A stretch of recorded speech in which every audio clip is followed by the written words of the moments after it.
আর একটা বিপদ আছে মসজিদে ঘুমালে। কখন কখন কোন দিন? ইয়া আইয়ুহাল্লাযীনা আমানু ইযা নুদিয়া লিস-সালাতি মিন ইয়াউমিল জুমআতি ফাসআউ ইলা যিকরিল্লাহ ওয়া দারুল বায়' যালিকুম খায়রুল লাকুম ইন কুনতুম তা'লামুন। আল্লাহু আকবার। 28 নম্বর পারা, 13 নম্বর পৃষ্ঠা, 5 নম্বর লাইনের 10 নম্বর আয়াত। সূরার নাম জুমা। সুবহানাল্লাহ বলবেন না? জুমার জন্য আল্লাহ একটা সূরা নাযিল করেছেন স্পেশালি। সুবহানাল্লাহ বিহামদিহি। কি বলছেন? ইয়া আইয়ুহাল্লাযীনা আমানু ইযা নুদিয়া লিস-সালাতি মিন ইয়াউমিল জুমআতি ফাসআউ ইলা যিকরিল্লাহি ওয়া দারুল বায়' যালিকুম খায়রুল লাকুম ইন কুনতুম তা'লামুন। ওই ইমানদারেরা, ইদা যখন, নুদিয়া লিস-সালাতি তোমাকে ডাকা হবে, মি ইয়াউমিল জুমআ জুমার দিনে যখন তোমাকে নামাজের দিকে ডাকা হবে, ফাসআউ চলে এসো, দৌড়ে এসো, দ্রুত এসো, ইলা যিকরিল্লাহ।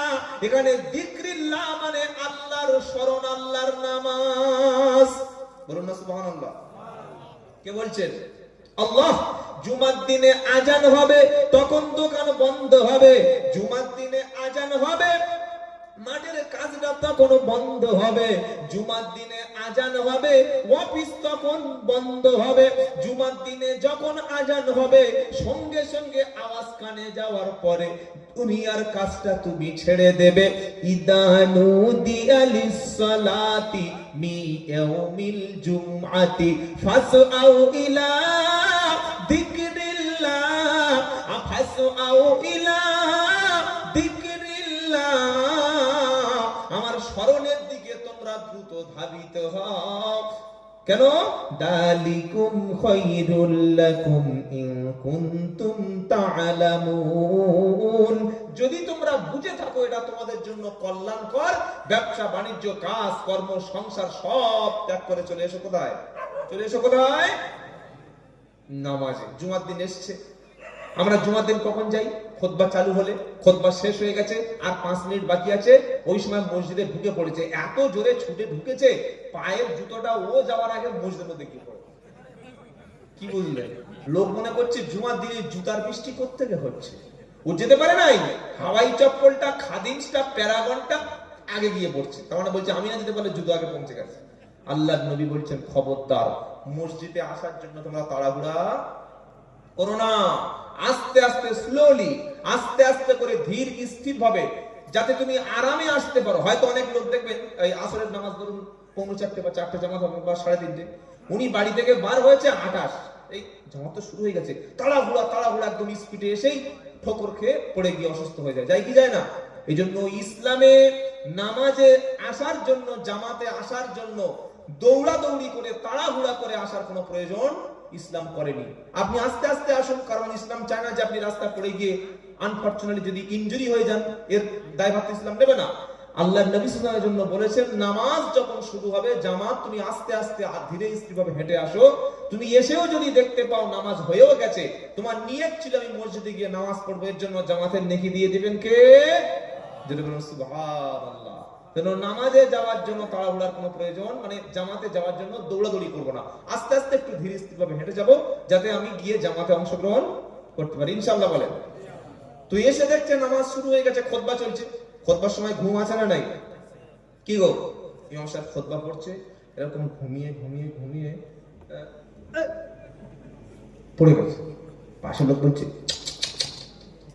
কি হলো? কি হলো? Well your own machine. কি হলো কাকা?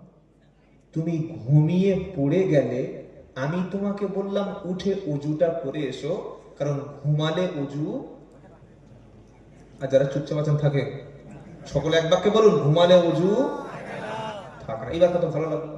কি করো? আপনার মনে হচ্ছে সব বোবা, শ্বশুর বাড়ি গিয়েছেন, শ্বশুর জিজ্ঞাসা করছে আসসালামু আলাইকুম, আরে আপনাদের না, শ্বশুর জিজ্ঞাসা করছে। তখন নতুন জামাই কি হলো, বিয়ের দিন তো নতুন জামাইরা মুখে কাপড় দেয়, দেয় কি দেয় না? কি করোনা নাকি? এই যে করোনা, লজ্জা আমাকে দিলেন নাকি বাবা? যা কাপ এনেছে না, খেতে খেতে সেই জুন মাস পড়ে গেল, ভয়ঙ্কর গরম।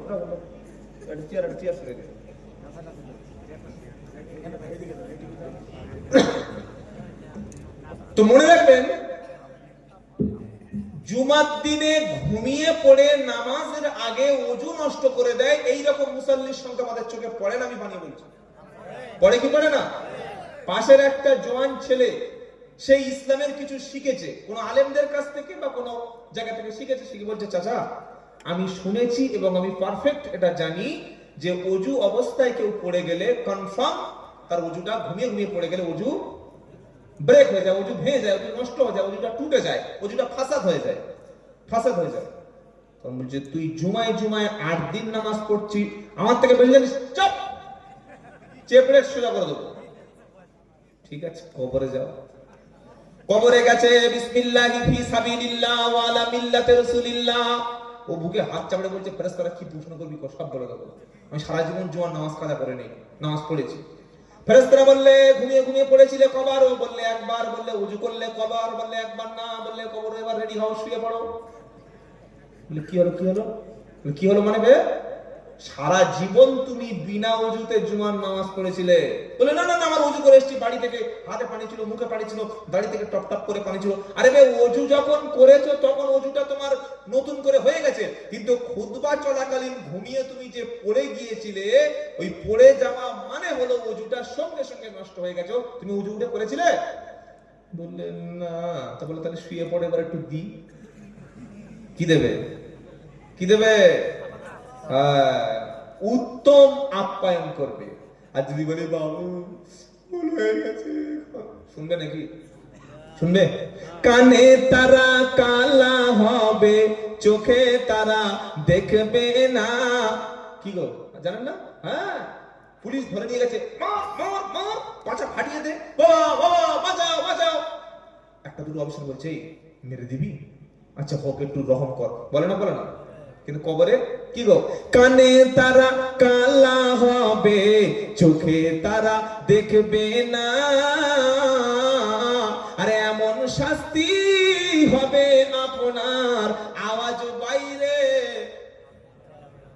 বাইরে আওয়াজ যাবে।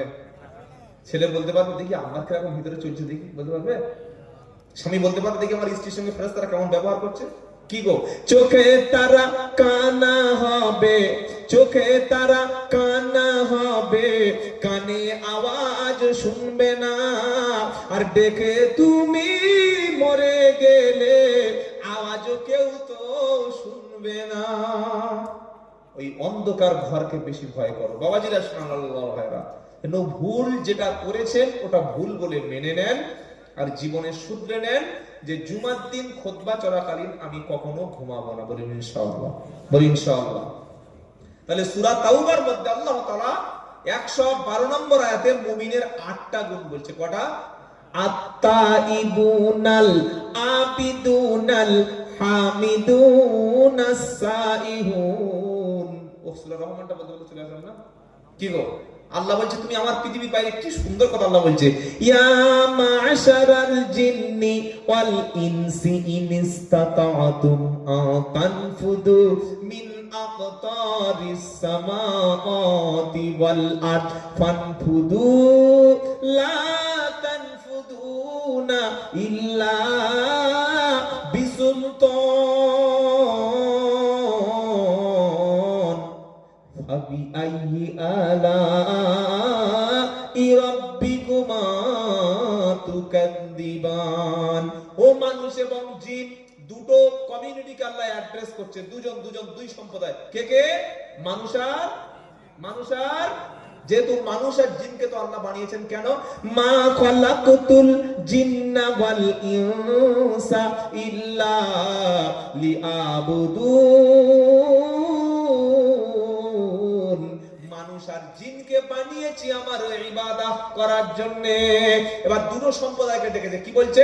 ইয়া মা'শারাল জিন্নি ওয়াল ইনসি ইন ইসতাতা'তুম আন তানফুদু মিন আকতারিস সামাওয়াতি ওয়াল আরদ ফানফুদু লা তানফুদুনা ইল্লা বিসুলতান। ও মানুষ আর জিনেরা, যদি সম্ভব হয় আমার আকাশের নিচে থেকে, আমার জমিনের উপর থেকে, আমার সূর্যের আলো থেকে, আমার দেওয়া অক্সিজেন ত্যাগ করে, আমার চাঁদের আলোকে স্নিগ্ধ আলো পরিত্যাগ করে, আমার পৃথিবীর অক্সিজেন গ্রহণ বাদ দিয়ে যাও এমন কোন জায়গা যদি সম্ভব হয়, সেখানে দুনিয়া ছেড়ে চলে যাও। যাও যেখানে অন্য কোন আল্লাহর অক্সিজেন আছে, অন্য কোন সৃষ্টিকর্তার দেওয়া সূর্যের আলো আছে, অন্য কোন পৃথিবী আছে, অন্য কোন গ্রহ আছে, অন্য কোন নক্ষত্র আছে, যেখানে খুশি চলে যাও। যাওয়া যাবে? যাওয়া যাবে? আল্লাহ বলছে ফানফুদু লা তানফুদুনা ইল্লা বিসুলতান। সম্ভব হবে না। যেখানে যাবেন সেখানেই আমার ক্ষমতা, সেখানেই আমি আল্লাহ। জোরে বলুন সুবহানাল্লাহ। সুতরাং আমরা যে তওবা করব, আল্লাহর কাছে ফিরে আসব, আর যদি ফিরে আসতে পারি, তওবার মতো তওবা করতে পারি, আমরা আজকে মাসুম বিগুনাহ হয়ে বাড়ি চলে যাব। জোরে বলুন। তাহলে সূরা তাওবায় মুমিনের যে 8টা কোয়ালিটি আছে, 8টা কোয়ালিটি বা 8টা, সত্যিকার আমার হাতটাই খুলে গেছে, মানে এই বাঁধটা চালা হচ্ছে। আলহামদুলিল্লাহ। বাবাজিরা, আল্লাহ ভাইরা, তাহলে সূরা তাওবার মধ্যে প্রথম কোয়ালিটি কি? তাওবা। প্রথম কোয়ালিটি কি মুমিনের? প্রথম কোয়ালিটি কি? আত-তাইবুনাল আবিদুনাল হামিদুনাস সাইহুন। প্রথম কোয়ালিটি জান্নাতে যাওয়ার জন্য লাগবে কি? জোরে বলুন, তাওবা। এবার চলুন 28 পারা যায়। পারা নাম্বার 28, পৃষ্ঠা নাম্বার 20, লাইন নাম্বার 2, আয়াত নাম্বার 8, সূরার নাম তাহরিম। আল্লাহ পাক পাপিষ্ট, গুনাহগার, যারা বদকার, যারা সমাজের অশ্লীল কাজ করে, তাদেরকে আল্লাহ সম্বোধন করে ডেকেছেন নিজের কাছে। জোরে বলবেন না সুবহানাল্লাহ। ডেকে কি বলছে জানেন? ইয়া আইয়ুহাল্লাযীনা আমানু তুবু। শুনছেন? শুনছেন আপনারা? তুবু ইলাল্লাহি তাওবাতান নাসুহা। একবার জোরে হবে না? বুঝতে পারলে তবে মজা লাগে। যদি একটা নাবালকের সামনে প্রেমের কথা বলেন, কিছু বুঝবে কি বলছে। আর যারা ওই 60-70 বছর বয়স হয়ে গেছে, ওদের যদি কোনো মেয়ের ফোন নাম্বার দেয়, নেবে? নেবে? ফেলে দিয়ে কোন বুড়ির নাম্বার থাকলে দে। আরে এক সপ্তাহ আগে একটা বয়স্ক লোক, ওটা কোন জায়গা জানো, নদিয়া বা না, আমাদের 24 পরগনা, একটা বয়স্ক লোক বলছে, বাবা দোয়া করো। কিসের দোয়া? বললে একটা চান্স লাগাচ্ছি বুড়ো বয়সে। কি ব্যবসা বাণিজ্য করবেন, না হজে যাবেন, নাকি উমরায় যাবেন, নাকি মসজিদে কোনো মুয়াজ্জিনের দায়িত্ব নেবেন? বলছে না, আরেকটা চান্স। কি চান্সটা কি বলো? একটা ভালো সেকেন্ড হ্যান্ড মেয়ে আছে, বিয়ে করব। সেকেন্ড মানে বুঝতে পারে নাই কি? তালাক প্রাপ্তা বিধবা, তাকে বিয়ে করবেন। বাহ, খুব ভালো, খুব ভালো। দাড়ি পেকে গেছে, চুল পেকে গেছে, কিন্তু যৌবন দেখছি পুরো একদম 18+, 18+। কি বুঝলেন? আল্লাহ আমাদের হেফাজত করুক, সকলে যাতে আমিন। তো আল্লাহ ডেকেছে কাদের? ঈমানদারকে। ইয়া আইয়ুহাল্লাযীনা আমানু তুবু ইলাল্লাহি তাওবাতান নাসুহা। ও বিশ্বাসী ঈমানদারেরা, তওবা করো। কে বলছেন? জোরে বলুন একসাথে। আল্লাহ কি বলছে? তুবু তুবু ইলাল্লাহি তাওবাতান নাসুহা। ঈমানদারেরা, যারা পাপ করেছো, যারা অশ্লীল কাজ করেছো, তোমরা ফিরে এসো, ফিরে এসো ইলাল্লাহ, আল্লাহর দিকে। কার দিকে? কার দিকে? জোরে বলুন আল্লাহর দিকে ফিরে এসো, আল্লাহর দিকে রুজু হও, আল্লাহর দিকে ব্যাক করো, আল্লাহর দিকে ইউটার্ন নাও, আল্লাহর রাস্তাটাই ধরে ফেলো। আর কি? তাওবাতান নাসুহা, খালিস নিয়তে, ইখলাসের সঙ্গে, আন্তরিকতার সঙ্গে, মন মেধা পুরো মনটা এই নিয়ত করে ফিরে এসো যে আমি যে যে পাপ করছিলাম, পাপের রাজ্য থেকে আমি সরে এসে আল্লাহর ইসলামের মধ্যে প্রবেশ করলাম। ইনশাআল্লাহ, ইনশাআল্লাহ বলেন। আল্লাহ তাআলা ডেকেছে কোথায়? বান্দাকে কাছে ডেকেছে। আল্লাহ সব সময় আল্লাহ চায় বান্দার কাছে ফিরে আসুক। আল্লাহ কখনো বান্দাকে দূরে সরিয়ে দিতে চাই কি? চাই না। পাপীদেরকে আমরা দূরে সরিয়ে দিই। যদি জানতে পারেন লোকটা মদখোর, আপনার মেয়ে বিয়ে দেবেন, তাই তো নাকি? পয়সা থাকলে দেওয়া যাবে, দেওয়া যাবে না? বলে না, মদখোর আর মাসে 1 লাখ টাকা স্যালারি পায়, মান্থলি, ওটা সরকারি জব করে 1 লাখ টাকা মাসে পায়। তো ওই যিনি আপনার ঘটক বোঝেন কি বোঝেন না?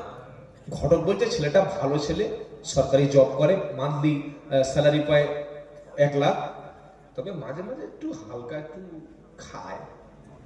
কি খায়? কি খায় গো? কথা বলো না? হ্যাঁ বলো, রস খায়, রস খায়। তো তখন মেয়ের বাপ বলছে, এখনকার ছেলেরা তো কম বেশি, আমিও খেতাম ছোটবেলা, বলছে মেয়ের বাপ, বলছে রস খায় তো কি হয়েছে, আমার মেয়ের কাছে আসলে ও সব ঠিক হয়ে যাবে। আচ্ছা, মালখোরের টাকা দেখে মেয়ের বাপের ব্রেনটা হ্যাং হয়ে গেল। কাজটা ঠিক হলো কি? কি বুঝলেন?